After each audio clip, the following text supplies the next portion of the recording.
네, 우리 하나님의 은혜와 평강이 오늘 또 예배에 참석하신 우리 사랑하는 성도 여러분들의 그 삶 가운데에 항상 함께 하시기를 주님의 이름으로 간절히 축복합니다. 벌써 12월이 되었습니다. 2018년 한 해 시작한 것이 엊그제 같은데 벌써 이 한 해를 마무리해야 하는 시간이 되었습니다. 여러분들은 올 한 해의 삶을 어떻게 사셨습니까? 제가 말씀을 준비하면서 곰곰이 생각해 보았습니다. 우리 성도들의 삶을 어떻게 이렇게 대변할 수 있을까? 아마 이 단어들이 저와 여러분들이 이 한 해를 어떻게 살았는가 이렇게 대변하지 않을까 싶습니다. 열심히, 부지런히, 그리고 바쁘게. 그런데 이처럼 바쁘게 살아가고 또 열심히 살아갈 수밖에 없는 것이 지금 이 시대적 환경 속에서 당연한 것이지만 어쩔 수 없지만 그러나 그럼에도 불구하고 저와 여러분들은 성도라고 하는 사실을 결코 잊지 말아야 할 것입니다. 그래서 저와 여러분들은요, 우리 자신에게 이 한 해를 마무리하면서 이런 질문을 해야 합니다. 아니, 이런 질문을 할 수 있어야 합니다. 그렇게 바쁘게 부지런히 살았던 올 한 해의 나의 삶 속에 과연 하나님이 계셨는가?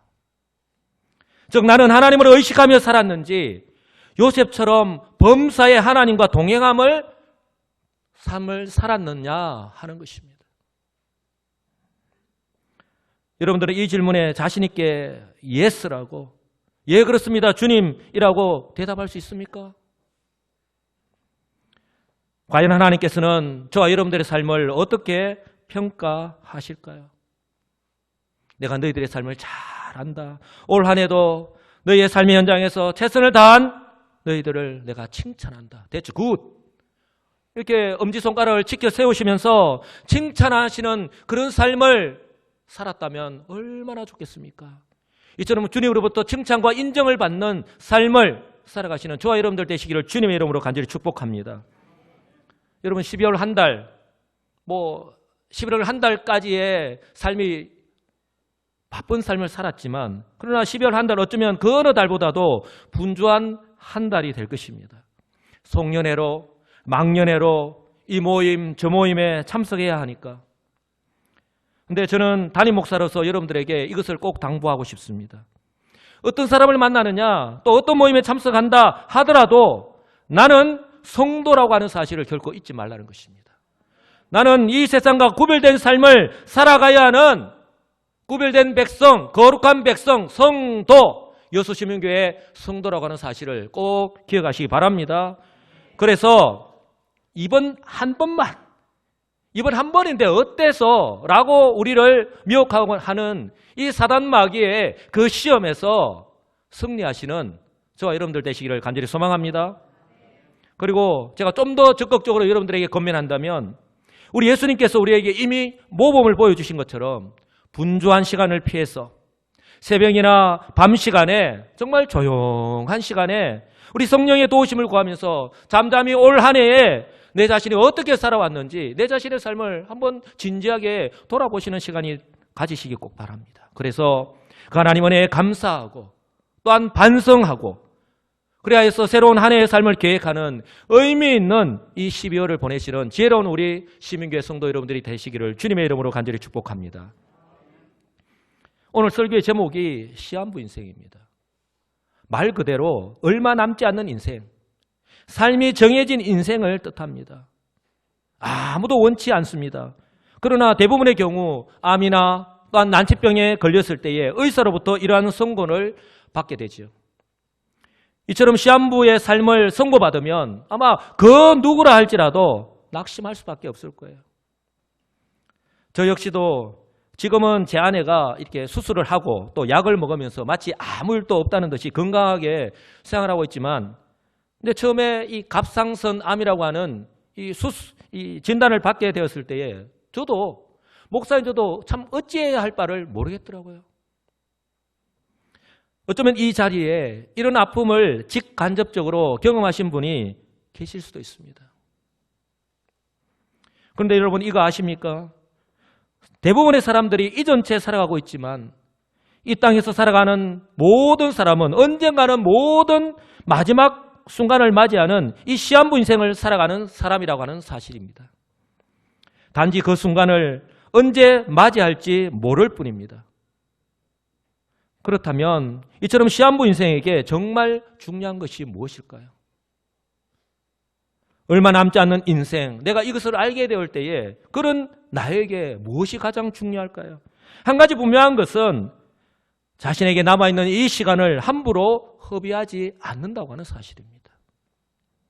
비록 짧은 시간이지만 자신에게 남아있는 이 인생을, 이 시간을 어떻게 살아갈 것인가 계획을 세우고 또 의미 있고 가치 있게 그렇게 하루하루의 삶을 살아갈 거예요. 왜냐하면 이전에는 미처 몰랐지만 이제라도 자신에게 주어진 이 시간이 얼마나 소중한가, 얼마나 귀한가 하는 것을 깨닫게 되었기 때문입니다. 그러므로 참 지혜로운 자는 자신이 시한부 인생임을 깨닫고 자신의 인생을 허비하지 않고 의미 있고 가치 있게 살아가는 사람인 줄 믿습니다. 저는 저와 여러분들이 바로 이런 인생을 살아가는 참 지혜로운 우리 성도들이 되시기를 주님의 이름으로 간절히 축복합니다. 그래서요, 어떤 사람들은요, 이 죽기 전에 꼭 하고 싶은 것들이라고 하는 의미를 가진 소위 버킷리스트를 작성해서 이렇게 실행에 옮기기도 합니다. 그래서 어떤 사람은 이렇게 다니던 직장을 그만두고 그 퇴직금을 모아서 세계 일주를 하는 사람들이 있는가 하면 자녀들과 함께 여행을 다니기도 하고 자기가 그렇게 하고 싶었던 일들을 그렇게 자기의 계획을 따라서 하기도 합니다. 여러분 혹시 2008년도에 상영된 이 잭 니콜슨, 모건 프리먼 주연의 영화 버킷리스트를 기억하십니까? 보셨는지 모르겠습니다. 이 영화를 통해서 정말 많은 사람들이요, 인생의 소중함, 이 생명의 소중함, 내게 남아있는 이 시간의 소중함을 깨닫고 자신의 남은 인생을, 이 시간을 어떻게 살 것인가에 대해서 다시 한 번 더 진지하게 깊이 생각하게 되었다고 합니다. 그리고 몇 년 전에 온 국민을 울리고 웃겼던 유동건 씨가 아버지 역할로 나왔던 가족끼리 왜 이래라고 하는 이 주말 드라마를 혹시 기억하십니까? 몇 분 안 보셨군요. 예, 저도 우리 아이들과 함께 이 드라마를 이렇게 보았는데 장성한 세 자녀의 아버지인 차순봉 씨가 자신이 암에 걸려 이렇게 시한부 인생임을 확인하고 난 뒤에 가족들 몰래 이렇게 버킷리스트를 작성해 놓고 하나하나 이루어가는 과정을 이렇게 그리고 있는 내용입니다.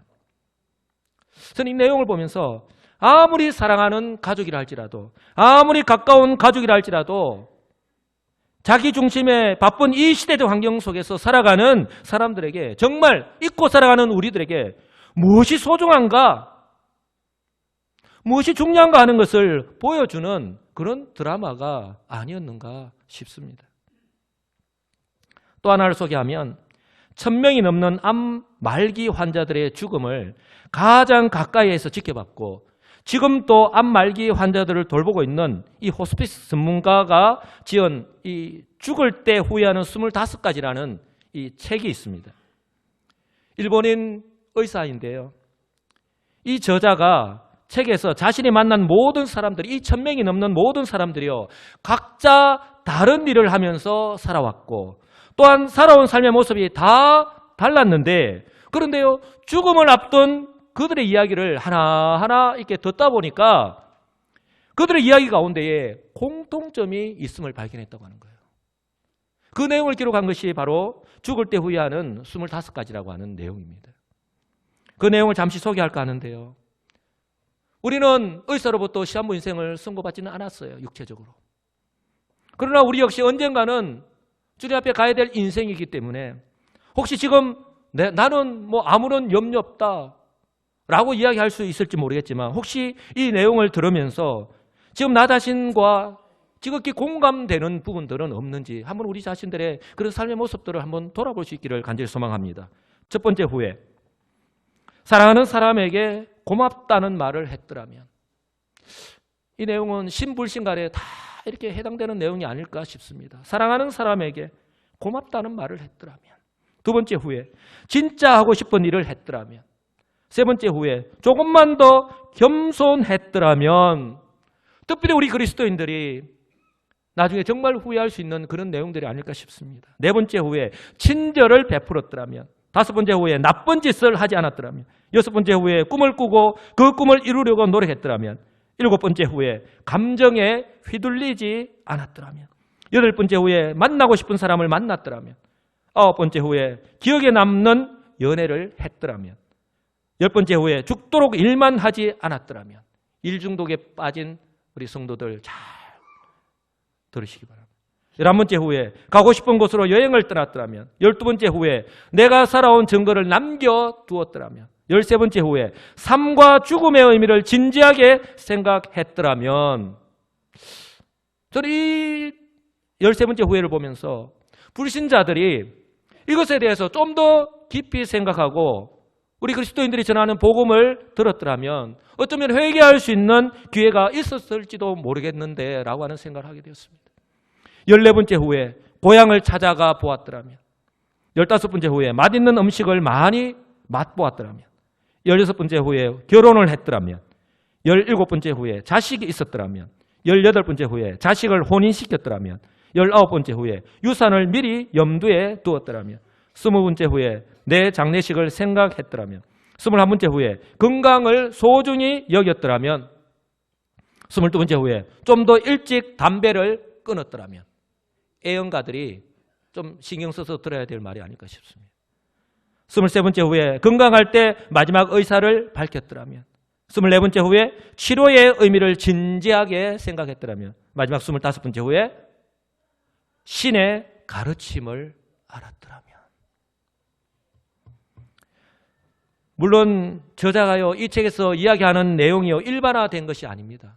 그러나 결코 적지 않은 사람들이 이처럼 죽음을 앞두고 이런 것들로 후회한다고 하는 겁니다. 아마 저와 여러분들이 지금도 살아가면서 후회하고 있는 내용들이 이 가운데에 많이 포함되어 있지 않나 싶습니다. 이전에 건강할 때는, 이전에 내가 바쁘게 정신없이 살아갈 때는 미처 깨닫지 못했는데 이것이 중요한지도 몰랐고, 그러다 보니 그렇게 살아가지 못했었는데 막상 나에게 죽음이 언제 임할지 모르는 삶을 살아가다 보니, 이렇게 시한부 인생이 되다 보니 자신의 살아온 인생이 그렇게 후회가 된다는 거예요. 저는 이 책 내용을 보면서 우리의 생명이 나에게 속한 것이 아니구나 라고 하는 사실과 내 뜻대로 되는 것이 결코 하나도 없구나 라고 하는 것, 그리고 특히 내가 그리스도인으로서 그렇다면 내 남은 인생을 어떻게 살아가야 될 것인가 하는 것을 다시 한 번 더 생각하게 되었습니다. 사랑하는 성도 여러분, 만고불변의 진리가 있는데요, 혹시 아십니까? 만고불변의 진리. 오고 오는 세대 가운데에 정말 변하지 않는 진리가 하나 있는데요, 그것은요, 이 세상에서 영원히 사는 사람은 아무도 없다라고 하는 사실입니다. 우리는 내일 일조차 알 수 없는 영적인 하루살이로 살아가고 있는 것이 저와 여러분들의 모습입니다. 내가 큰소리치고 내가 모든 것을 잘할 수 있고 내가 잘났다고 때로는 큰소리치며 그렇게 살아가지만 우리는 잠시 뒤에 무슨 일이 일어날지 알지 못한 채 그저 하루하루 하나님께서 우리에게 생명 주시니까 그저 감사하면서 살아가는 그런 인생, 그런 연약한 인생이라고 하는 거예요. 그래서 성경은 우리가 어떤 존재인지를 이렇게 말씀합니다. 너는 내일 일을 자랑하지 말라. 하루 동안에 무슨 일이 일어날는지 내가 알 수 없음이니라. 우리의 연수가 70이요 강건하면 80이라도 그 연수의 자랑은 수고와 슬픔뿐이요 신속히 가니 우리가 날아가나이다. 사랑하는 성도 여러분, 지금 우리가 100세 시대에 살아가고 있다고 하지만 우리는요 성경 말씀대로 70이요 강건하면 80인 인생을 살아가고 있습니다. 우리에게 무엇을 말씀하냐 하면 인생은 이처럼 짧다는 거예요. 이렇게 우리가 짧은 인생을 살아가면서 그런데요 후회하지 않고 살아가는 사람이 아무도 없다고 하는 사실입니다. 그런데 더욱이 세상 사람들은요 이 땅에서의 삶이 마지막이라고 생각을 하고 살아가고 있기 때문에 죽음을 앞에 두고서 그렇게 후회할 수밖에 없는 것입니다.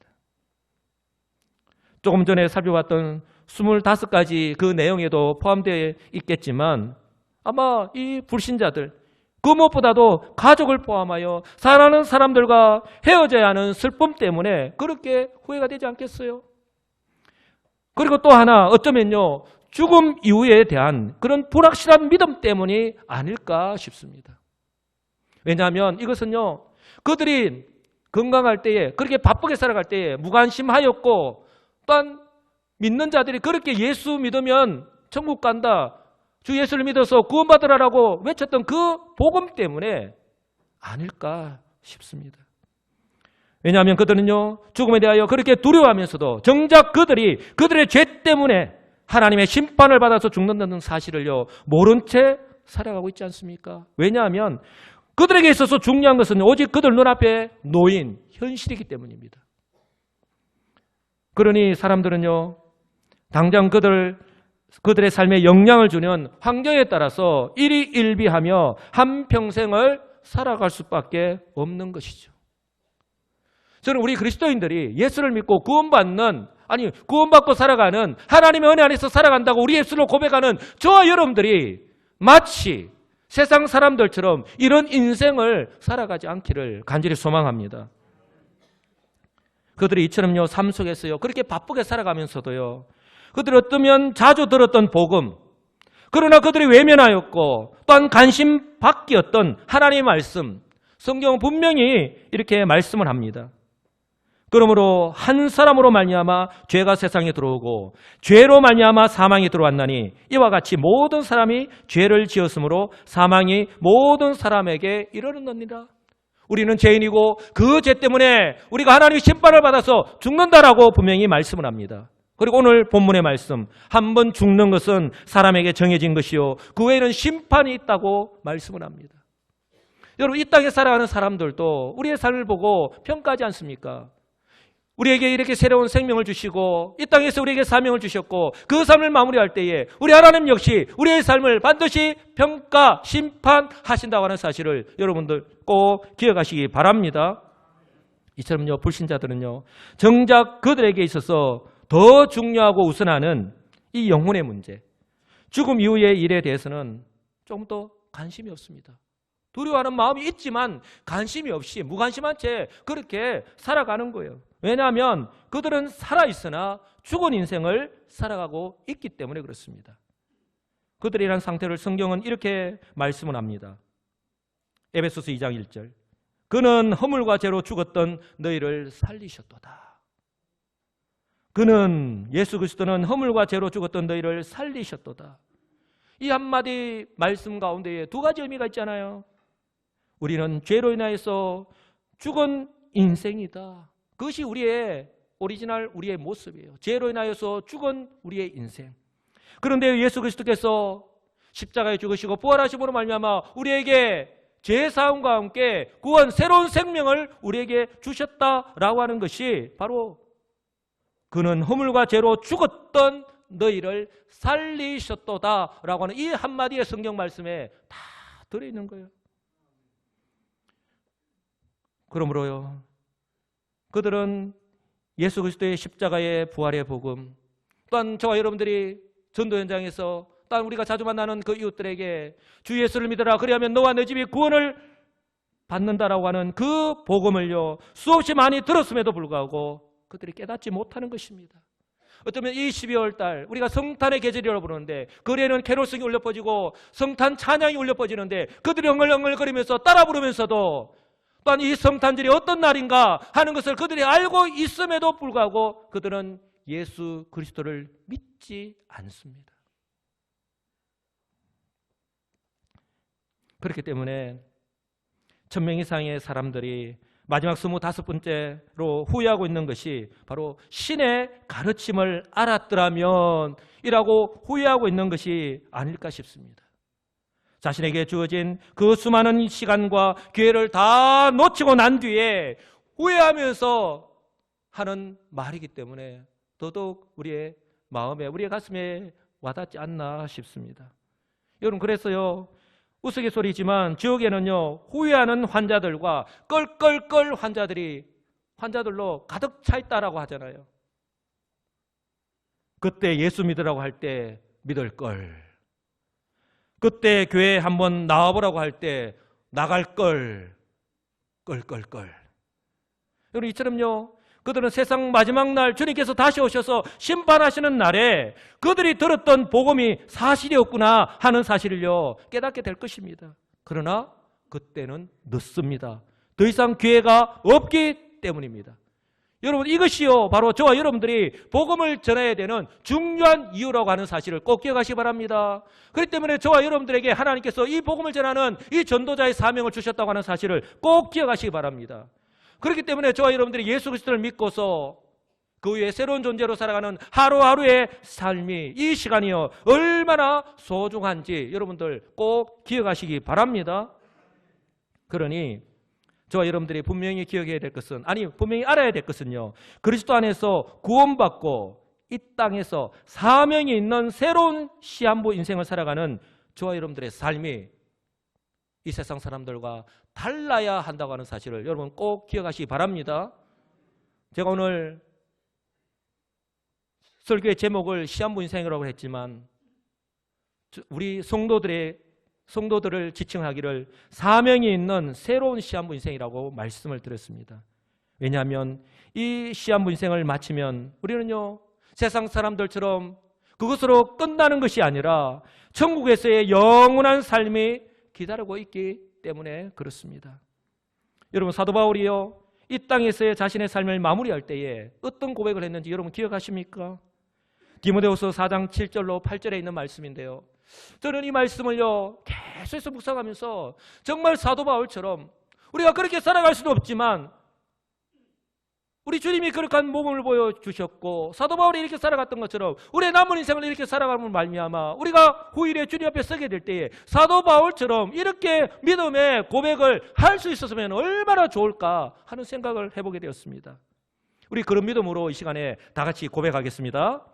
나는 선한 싸움을 싸우고 나의 달려갈 길을 마치고 믿음을 지켰으니 이제후로는 나를 위하여 의의 면류관이 예비되었으므로 주 곧 의로우신 재판장이 그날에 내게 주실 것이며 내게만 아니라 주의 나타나심을 사모하는 모든 자에게도니라. 아멘. 사랑하는 성도 여러분, 올 한 해 우리가 시작한 것이 엊그제 같은데 벌써 12월이 되었잖아요. 어느새 올 한 해의 마지막 달인 12월이 된 것처럼 그 언젠가 우리의 인생 역시 마무리할 때가 분명 다가올 것입니다. 그리고 우리 역시 언젠가 주님 앞에 반드시 서게 될 것입니다. 그때 저와 여러분들은 주님 앞에서 어떤 고백을 하기를 원하십니까? 우리는 사도 바울이 그냥 자신의 삶과 아무런 상관없이 우리 주님 앞에서 이런 믿음의 고백을 하지 않았다는 것을 너무나도 잘 알고 있습니다. 사도 바울은 사도행전 9장에서 우리가 너무나도 잘 알고 있듯이 담메색 도상에서 부활의 주님을 만난 이후에 이방인의 사도라고 하는 그 사명을 부여받고 난 이후에 한평생 하나님께서 맡기신 이 사명을 감당하면서 살았던 것을 우리는 너무나도 잘 알고 있습니다. 그러므로 자신의 인생을 돌아보면서 마지막 순간에 하나님 앞에서 이렇게 담대하게 신앙 고백을 할 수 있었다라고 하는 것을 우리는 너무나도 잘 알고 있잖아요. 그렇다면 저와 여러분들 역시 오늘 우리가 우리의 남은 인생을 어떻게 살아가느냐에 따라서 오늘 바울처럼 주님 앞에서 그렇게 신앙 고백할 수 있다고 하는 그런 결론이 나오는 거예요. 중요한 것은요, 사도 바울은요 자신의 인생 마지막에 자신의 삶을 돌아보면서 자신의 삶에 대한 후회보다는 그 1000명이 넘는 환자들이요 그렇게 자신의 인생을 돌아보면서 후회하였었는데 이렇게 자신의 삶에 대한 후회보다는 자신이 지금까지 살아온 삶에 대한 감사와 또한 천국에서의 그 새로운 삶, 하나님께서 예비하신 그 상급에 대한 확신을 가지고 있다라고 하는 사실. 저와 여러분들이 이런 믿음의 사람이 되시기를 주님의 이름으로 간절히 축복합니다. 이런 측면에서 볼 때에 저와 여러분들이요 그렇게 바쁘게 열심히 사는 것도 참 중요합니다. 그러나 성도로서 우리 각자에게 맡기신 사명, 새로운 피조물로서의 그 삶을 살아가는 것이 더더욱 중요하다고 하는 사실을 꼭 기억하시기 바랍니다. 왜냐하면 사도 바울이 자신의 인생 마지막에 확신하면서 고백하고 있는 것처럼 그날에, 즉 인생 마지막 날에 주 곧 의로우신 재판장이 저와 여러분들의 삶 역시 평가하실 것이기 때문입니다.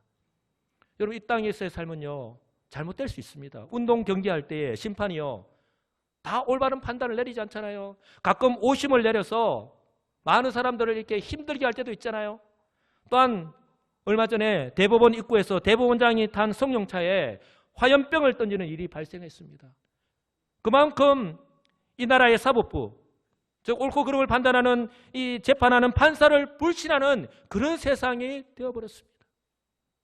이 땅에서는 얼마든지 그 누구라 할지라도 심판이라 할지라도 판사라고 할지라도 그럴 수 있습니다. 그러나 재림하셔서 세상을 심판하실 의로우신 재판장이 되시는 예수 그리스도는요, 결코 잘못된 판정이나 불의한 재판을 하는 일이 결코 없다고 하는 사실을 꼭 기억하시기 바랍니다. 성경은 분명히 이렇게 말씀합니다. 입법자와 재판관은 오직 한 분이시니 능히 구원하기도 하시며 멸하기도 하시느니라. 아멘. 사랑하는 성도 여러분, 바울은요, 자신뿐만 아니라 자신처럼 주님의 재림을 사모하면서 즉 이 땅에서 예수 그리스도를 믿고 난 후에 사명자로서의 새로운 시한부 인생을 살아가는 성도들에게 하나님께서 맡기신 사명, 우리 하나님께서 우리 여수시민교회 우리 성도로 부르시고 직분자로 부르시고 우리 각자에게 맡기신 그 사명, 그 사명을 따라서 책임과 봉사를 정말 열심히 감당하면서 살아가는 성도들에게 상급, 즉 의의 면류관을 주실 것이라고 분명히 약속을 하고 있습니다. 여러분, 바라기는 우리 여수시민교회 성도들 모두가 오늘 사도 바울이 이처럼 확신하고 고백하고 있듯이 주의 나타나심을 사모하는 모든 자에게도 이 같은 은혜와 복을 주신다고 하셨는데, 이런 의의 면류관을 예비하고 기다리신다고 하셨는데, 이런 삶을 살아가시는, 그래서 그 같은 상급을 받아 누리시는 우리 성도님들 되시기를 주님의 이름으로 간절히 축복합니다. 제가 21년을 부교육자로 섬겼습니다. 제가 부교육자로 섬길 때에 병원에 입원하고 계시는 이 노 집사님께 신방을 갔을 때의 일입니다. 그때 집사님께서 눈물을 흘리시면서 제 손을 꼭 잡고 그렇게 눈물을 흘리시면서 말씀하시는 것이 지금도 기억이 납니다. 뭐라고 말씀하시냐면, 목사님, 제가 인생을 참 잘못 살았던 것 같습니다. 부끄럽지만 이제서야 생각하니 이렇게 후회가 될 수가 없습니다라고 하면서 그렇게 눈물을 흘리시더라고요. 집사님 왜 그렇습니까? 라고 이야기했더니, 내가 젊었을 때에 예배 생활을 제대로 하지 못했던 것이 지금 이 병원에 누워있다 보니까 목사님 그렇게 후회가 됩니다. 또한 목사님을 통해서 주시는 하나님 말씀을 듣고서도 또한 그렇게 살아야 된 줄 성령께서 계속해서 내 마음 가운데 부담을 주셨는데, 그런데요, 사는 것이 바쁘다는 이유로 제대로 순종하면서 살아가지 못했던 것이 목사님 그렇게 후회가 됩니다. 또 내가 건강할 때에 하나님께서 맡기신 교회의 직분을 소홀히 여기고 제대로 감당하지 못했던 것이 그렇게 후회가 됩니다. 목사님, 그때는 미처 깨닫지 못했었는데 지금 이렇게 병이 들어서 병원에서 꼼짝 못하는 신세가 되다 보니까 눈물을 톡톡 흘리시면서, 목사님 다 때가 있는데 말입니다. 그때는 그것을 몰랐고 또 알아도 그렇게 살아가지 못했으니 부끄럽지만 참 후회가 됩니다. 그 노집사님이 저의 손을 붙들고 그렇게 눈물을 흘리시면서 고백했던 것이요, 저는 아직도 기억에 생생합니다. 저 역시 눈물을 흘리면서 그 집사님의 어깨를 두드리면서 제가 위로했던 기억이 새로운데요. 사랑하는 성도 여러분, 시간은요 지금 또 멈추지 않고 흘러가고 있잖아요. 시간은요 잠시 멈추었어서 저와 여러분들이 성숙한 그리스도인으로 변화되기를 결단코 기다려주지 않습니다. 오히려 신속히 날아간다는 그 시편 기자의 고백처럼 빠르게 지나가는 것이 바로 우리의 인생임을 여러분 꼭 기억하시기 바랍니다. 그러므로 이렇게 빨리 지나가는 우리의 인생 속에서 예수 그리스도를 믿어서 구원받은 성도로 살아가는 저와 여러분들이 이 세상과 근본적으로 다른 삶을 살아가야 하는 이유를 발견해야 하는데, 바로 그것이 우리 성도로서의 사명이라고 하는 사실을 꼭 기억하시기 바랍니다. 이처럼 그리스도인들은요 이 세상과는 다른 시한부 인생을 살아가는 사람들입니다. 여러분 한번 따라서 할까요? 나는 사명자입니다. 예, 저와 여러분들은 사명자예요. 하나님께서 주님의 몸된 이 여수 시민교회의 사명자로 저와 여러분들 한 사람 한 사람을 바로 지금 이때에 부르셨다고 하는 사실입니다. 그러므로 저와 여러분 한 사람 한 사람은요, 주님의 몸된 이 여수 시민교회를 바로 세워 나가야 하는 사명이 있음을 꼭 기억하시기 바랍니다. 그렇다면 저와 여러분들은 하나님께서 우리 한 사람 한 사람을 세우신 곳에서 각자에게 맡기신 사명을 감당하면서 주님의 몸된 여수 시민교회를 바로 세워가고 있는지 우리 스스로에게 질문을 하고, 또한 그렇게 세워나갈 수 있도록 하나님 나에게 믿음 주시고 건강 주시고 또한 지혜 주셔서 감당케 하여 주시옵소서, 그렇게 기도해야 할 줄 믿습니다. 왜요? 주님께서 의의 재판장으로 재림하시는 날, 바로 저와 여러분들의 삶의 평가 역시 바로 이 주님의 몸된 여수 시민교회와 맡기신 사명을 통해서 이루어지기 때문에 그렇습니다.